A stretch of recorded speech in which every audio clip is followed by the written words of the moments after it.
ہم تو ایسے لوگ ہیں، ہم کہتے ہیں انبیاء کو، اولیاء کو، صدیقین کو، شہداء کو اللہ کی ذات کا حصہ نہ بناؤ، یہی کہتے ہیں نا؟ یہ ساری مخلوق کو اللہ کی ذات کا حصہ کہتے ہیں، ساری مخلوق کو ہی، ہر چیز ہی اللہ، نعوذ باللہ، ہر چیز میں اللہ، ہر چیز ہی اللہ، اور دوسرا انکار کرنے پہ آئے اللہ۔ کیسے کیسے باطل فلسفے ہیں، بتائیے۔ ہمارا مقدمہ تو میرے بریلوی بھائیوں آپ کے سامنے یہ تھا، اور یہ بات بھی آج سمجھ لیجیے، اور یہ سمجھنا بھی ضروری ہے، پہلے بھی ایک مرتبہ آپ کے سامنے یہ بات رکھ چکا ہوں۔ ہمارا بریلویوں کے ساتھ جو اختلاف ہے بہت بڑا، ایک حقیقت میں جائزہ لینا چاہیے تعصب کے بغیر، مجھے بھی آپ کو بھی۔ اللہ کی قسم بریلوی بھی اگر نبی کریم صلی اللہ علیہ وسلم کو نور کہتے ہیں نا تو معاذ اللہ توہین کی وجہ سے نہیں کہتے، محبت کی وجہ سے کہتے ہیں۔ سچی بات کہنی چاہیے، عقیدت اور احترام کی وجہ سے کہتے ہیں۔ وہ اس کے اندر مبالغہ کرتے ہیں، وہ سمجھتے ہیں کہ نور شاید بشر سے افضل ہے، محبت ہے اپنی طرف سے، لیکن محبت بھی اگر قرآن و سنت کے مطابق نہ ہو، ڈائریکشن ٹھیک نہ ہو، کس قدر غلطی اور خطرے کا سودا ہے۔ میں اور آپ نبی کریم صلی اللہ علیہ وسلم کو جو بشر کہتے ہیں نا، اللہ کی قسم صرف اس وجہ سے کہتے ہیں، ہم سمجھتے ہیں کہ بشر نور سے افضل ہے۔ یہ بھی محبت اور عقیدت کی وجہ ہے، ان کی بھی محبت اور عقیدت ہے۔ لیکن آئیے اس محبت اور عقیدت کو ذرا قرآن پاک کے اوپر تولیے۔ لَقَدْ خَلَقْنَا الْإِنسَانَ فِي أَحْسَنِ تَقْوِيمٍ۔ بتائیے، اللہ رب العزت خود نہیں کہہ رہا مخلوقات میں سے میں نے سب سے افضل، سب سے اشرف اگر کسی کو بنایا تو آدم کو بنایا؟ وَلَقَدْ كَرَّمْنَا بَنِي آدم، اللہ نہیں کہہ رہا آدم کو فضیلت دی جمیع مخلوقات کے اوپر؟ جتنی نورانی مخلوق جب آدم کو پیدا کیا، نورانی مخلوق موجود نہیں تھی؟ موجود تھی۔ فرشتے موجود نہیں تھے؟ فرشتوں کے سردار جبریل امین بھی موجود تھے۔ آدم کو پیدا کیا، ساری نورانی مخلوقات کو کیا حکم ہوا؟ آدم کو سجدہ کر دو۔ اللہ معاف کرے، عبادت کا سجدہ تھا؟ نہیں۔ کس چیز کا سجدہ تھا بتائیے؟ اللہ کی قسم میرے بریلوی بھائی اس بات کے اوپر غور کریں، آدم کو جو سجدہ فرشتوں نے کیا، رسولوں نے، فرشتوں میں سے رسول بھی ہیں، جبریل امین نے کیا، بتائیے کتنی بڑی شخصیت ہے، کتنی بڑی ہستی ہے نورانی مخلوقات میں۔ اس وقت جبریل امین سے افضل کون ہو سکتا تھا؟ ان کو حکم ہوا سجدہ کرنے کا آدم کو، کیا عبادت کے لیے؟ نہیں، تعظیم کا سجدہ تھا۔ اور تعظیم کا بھی کس معنوں میں؟ یہ جو میں نے مخلوق اب پیدا کی ہے یہ تمام مخلوقات سے افضل ہے، اس لیے اس کو سجدہ کرنا ہے۔ بتائیے یہاں پہ کوئی اعتراض، کوئی آپس میں؟ جب بشر سب سے افضل ہے تو ہمارا عقیدہ یہ ہے کہ نبی محترم کا تعلق بشریت سے ہے۔ ہاں یہ الگ بات ہے کہ ایک عام بشر اور نبی کریم صلی اللہ علیہ وسلم کا کوئی موازنہ نہیں ہے، لیکن جب یہ میرے بھائیوں عقیدہ فلسفہ اپنے بریلوی بھائیوں کو سمجھایا جاتا ہے نا، اور سمجھایا گیا علماء کی طرف سے، جب یہ بریلی کی تحریک ابھری، علماء نے اس کے رد میں لکھا کہ کس باطل فلسفے کی طرف جاتے ہو؟ تم نے نبی کریم کو نور کہہ کے یہ سمجھا نبی کا مرتبہ مقام اونچا ہو گیا؟ نہیں اونچا ہوا۔ بشریت، بشر افضل ہے، انسان اشرف المخلوقات ہے۔ نبی کریم صلی اللہ علیہ وسلم کو بشر مان لو، نبی کریم کے رتبے میں کمی نہیں ہو رہی بلکہ بڑھ رہا ہے۔ پھر ایک بریلوی عالم نے اس کا جواب کیا لکھا؟ آج آپ نے وہ سمجھنی ہے بات۔ ہم تو روتے ہیں کہ تم نبیوں کو اللہ کا جز مت بناؤ، اور صوفیوں نے ہر مخلوق کو اللہ کا حصہ بنا دیا۔ کیا کہا اس نے جواب لکھا، اس نے لکھا آپ کی بات ہمیں سمجھ آتی ہے، واقعی نور جو مخلوقات میں سے ہے بشر اس سے افضل ہے۔ دیکھیے بات سمجھ آنے والی ہے، جتنی مخلوقات ہیں ان میں سے بشر افضل ہے، نور کی جتنی مخلوقات ہیں وہ بشر سے کم تر ہیں بحیثیت تخلیق کی بات ہو رہی ہے، تخلیقی اعتبار سے، ورنہ معاذ اللہ یہ بات نہیں کہ ہر انسان فرشتے سے افضل ہوتا ہے، نہیں، وہ اپنے اعمال سے تخلیقی اعتبار سے افضل ہے۔ کہا یہ بات آپ کی سمجھ آ گئی، لیکن آپ نے ہمارے مقدمے کو سمجھا ہی نہیں۔ اچھا آپ کا مقدمہ کیا ہے؟ ہمارا مقدمہ یہ تھا کہ نبی کریم صلی اللہ علیہ وسلم مخلوقی نور نہیں ہے۔ انا للہ و انا الیہ راجعون۔ ہمارا مقدمہ یہ ہے کہ نبی کریم صلی اللہ علیہ وسلم معاذ اللہ نور من نور اللہ ہے. نیا عقیدہ گڑا گیا. بات عام فہم تھی, بات آسان تھی. بشر افضل ہے نور سے جتنی نور کی مخلوقات ہیں. لقد خلقنا الانسان فی احسن تقویم, انسان ان سے افضل ہے. کتنی عام فہم بات ہے, کوئی اشکال, کوئی مغالطہ لگنے والی بات ہی نہیں. جواب دیا نہیں, مخلوق کے نور کی بات ہی نہیں, یہ نور من نور اللہ ہے. اور اسی بات کو ایک شاعر نے یہاں تک کہہ دیا, جو تھا عرش پہ خدا ہو کر اتر پڑا نعوذ باللہ مدینہ میں مصطفیٰ ہو کر.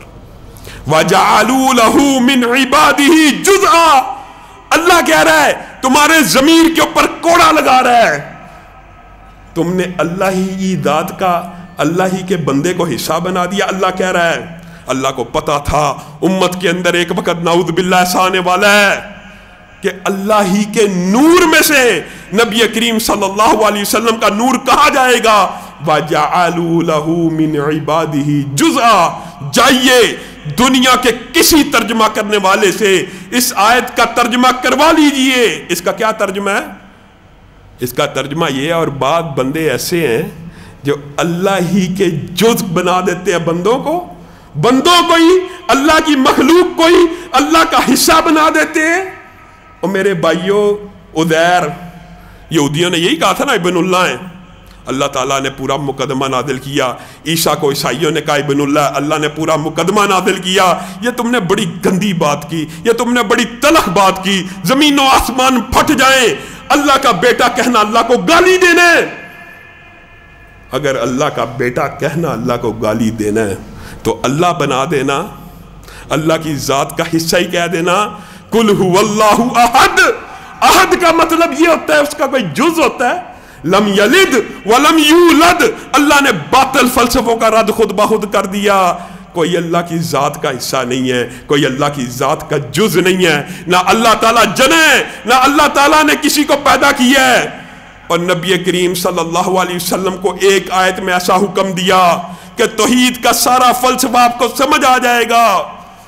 قل, اے محمد, جب بھی اللہ رب العزت کہیں پہ قل کہتے ہیں نا تو آگے یا محمد صلی اللہ علیہ وسلم محذوف ہوتا ہے, کیونکہ اللہ کا خطاب نبی کریم سے ہو رہا ہوتا ہے. کیا کہہ رہے ہیں؟ قل, اے محمد صلی اللہ علیہ وسلم آپ کہہ دیجئے. کیا کہہ دیجئے؟ بتائیے. آپ نے محمد صلی اللہ علیہ وسلم کو بشر نہ ماننے کی ضد کی وجہ سے نور من نور اللہ کہہ دیا. اور اللہ نبی کریم کو کیا کہہ رہا؟ قل, کہہ دیجئے ان کان للرحمن ولد, ان کان للرحمن ولد. اگر اللہ کا جز ہونا تو دور کی بات ہے, اگر اللہ کا کوئی بیٹا ہوتا فَأَنَا أَوَّلُ الْعَابِدِينَ, تو میں محمد صلی اللہ علیہ وسلم اس کی بھی عبادت کرتا. کیوں؟ کیونکہ اللہ کا اگر بیٹا ہوتا تو وہ بھی عبادت کے لائق ہوتا. بات سمجھ آ رہی ہے؟ اللہ کا بیٹا نہیں ہے, لیکن اللہ باطل عقیدے کا, فلسفے کا کیسا رد کروا رہا ہے. قل ان کان للرحمن ولد. اگر اللہ رب العزت کسی کو بیٹا بناتے, بیٹا چنتے, یا ان کا کوئی بیٹا ہوتا, فانا اول العابدین, تو میں محمد صلی اللہ علیہ وسلم اس کی بھی عبادت کرتا. آپ نے محمد صلی اللہ علیہ وسلم کو بیٹا بنانا کو دور کی بات ہے, انہی کا جز بنا دیا. اگر جز ہیں تو اللہ کی قسم عبادت کے لائق ہیں. بتائیے ایک ذات پوری کی پوری عبادت کے لائق ہوتی ہے کہ نہیں ہوتی؟ ہمارا عقیدہ تو سن لیجئے. ہم تو اللہ رب العزت کی صفات کا, قرآن پاک میں اللہ کی صفات ہیں, اللہ کے خوبصورت نام ہیں, ان کے ذریعے مانگنا جائز ہے. ہم تو کلام اللہ کو, یہ جو قرآن پاک ہے, یہ جو کلام اللہ ہے, اہل سنت کے اندر اور معتزلہ کے اندر اور باطل فرقوں کے مابین ایک بہت بڑا فرق, وہ بھی آپ یاد رکھ لیجئے. کیا ہے؟ اللہ کی قسم ہم کلام اللہ کو اللہ کی مخلوق نہیں سمجھتے. کلام اللہ کو ہم اللہ کی مخلوق نہیں سمجھتے, ہم کلام اللہ کو اللہ کی صفت مانتے ہیں. نعوذ باللہ. اور آپ نے محمد صلی اللہ علیہ وسلم کے بارے میں یہ کہہ دیا نور من نور اللہ. اور ہم کلام اللہ کی قسم کھانا, اور کلام اللہ سے تعوذ پکڑنا، اعوذ بکلمات اللہ التامات من شر ما خلق، اللہ کے کلمات کی پناہ میں آنا، کیونکہ صفت ہے اس لیے اس کو جائز سمجھتے ہیں۔ اور اگر کوئی مخلوقات میں سے نعوذ باللہ اللہ ہی ہو تو کیا وہ عبادت کے لائق نہیں ہوگا؟ یہ کہاں سے فلسفہ آیا؟ اللہ رب العزت ان باطل فلسفوں سے، ان باطل نظریات سے ہماری قوم کو، ہمارے بھائیوں کو اچھی طرح آگاہی نصیب فرمائے۔